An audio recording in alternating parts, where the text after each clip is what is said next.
Maximum student বলে যে ভাইয়া কোন ল্যাঙ্গুয়েজ থেকে কোডিংটা শুরু করলে ভালো হবে।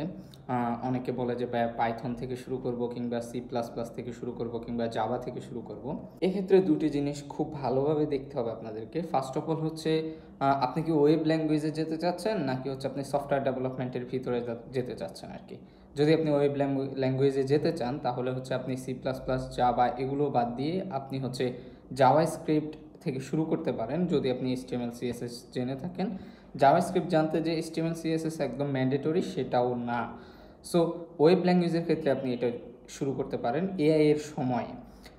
আর আমি প্রেফার করবো আপনারা যাতে শুরু করার প্রথমে যাতে হচ্ছে আপনারা না করেন, এআই ইউজ করতে না পারেন।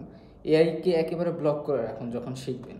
ডকুমেন্টেশন দেখুন, তাহলে আপনি পরবর্তীতে গিয়ে প্রবলেম সলভ করতে পারবেন। আর যদি আপনি সফটওয়্যার ডেভেলপমেন্টে যেতে চান তাহলে পাইথন থেকে শুরু করতে পারেন, যেহেতু এআই এর যুগে পাইথন খুব ভালোভাবে রিপ্রেজেন্ট করছে। যেমন হচ্ছে আপনি ইউটিউবে আপনাকে যে জিনিসটি আপনি বারবার চাচ্ছেন সেই জিনিসটি আপনাকে সাজেস্ট করা হচ্ছে। যেমন হচ্ছে আপনি যদি গোপাল বারবার দেখতে থাকেন তাহলে পরবর্তীতে ফিডে আপনাকে গোপাল ভাঁড় সাজেস্ট করছে, এটা পাইথনের মাধ্যমে।